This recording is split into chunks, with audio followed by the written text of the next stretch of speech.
What's up, folks? Today we're going to be talking through what are some of the basic kind of gym shoe and shoe types you see out there. So I'll jump right in. Three main types. You'll see your typical running shoe. You'll know what running shoe looks like. Usually pretty cushioned. Hoka's are quite popular at the moment, but also Nikes and pretty much every sportswear brand makes some kind of shoe. But like, here's my giant feet. Next up, you'll see are more like CrossFit type shoes. The main thing you'll see with these is that they typically have quite a thick and raised heel that's also quite hard. You'll find it very different to your running shoe. These are not particularly cushioned. And sometimes when people are walking in them, you can hear their feet almost slapping on the ground. It's because of that more like solid, rigid sole that they have.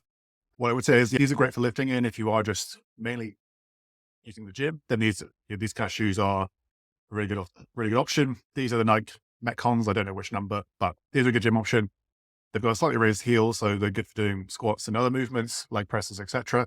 Nice and stable, but also relatively breathable and not super heavy. Also, you can run short distances in these. I wouldn't want to run anything longer than like 100 meters in these kind of shoes, typically just because they are not that cushioned and just not very comfy to running in. And also they're not very grippy either. When it comes to running, they are mainly designed for more like ability inside a gym floor. Good for the gym. Otherwise, I wouldn't really run far in them. The last option, and those of you who know, these are pretty legit old school weightlifting shoes. These are some Adidas Power Perfects, or Adidas Power Pros, circa 2011, fine vintage. These are, as you can see, have a very thick, completely solid heel, which raises your heel up and gives you essentially a better shin angle when it comes to squatting. And also you'll see Olympic weightlifters wearing these, and also you'll see often sometimes athletes in the gym wearing these kind of shoes.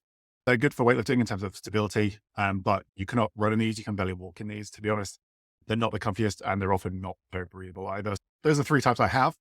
The last type is more like your Viva Barefoots and barefoot type shoes.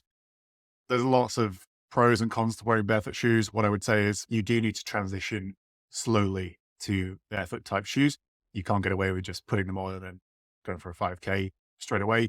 Your feet will bruise and hurt, and you might injure yourself. So the shoes, some people love them. They typically have a wider toe box. What I mean there is they stay very wide and they're almost more of a triangle shape rather than a lot of trainers and other gym shoes, which can be quite narrow. And if you've got wide feet like I do, then they're not that comfy, and you can find your toes will sort of be squished in and turn in almost at the ends. So there's a lot to be said for barefoot shoes.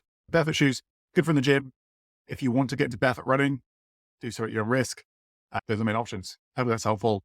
Got any questions, drop them in the chat below and follow me for more.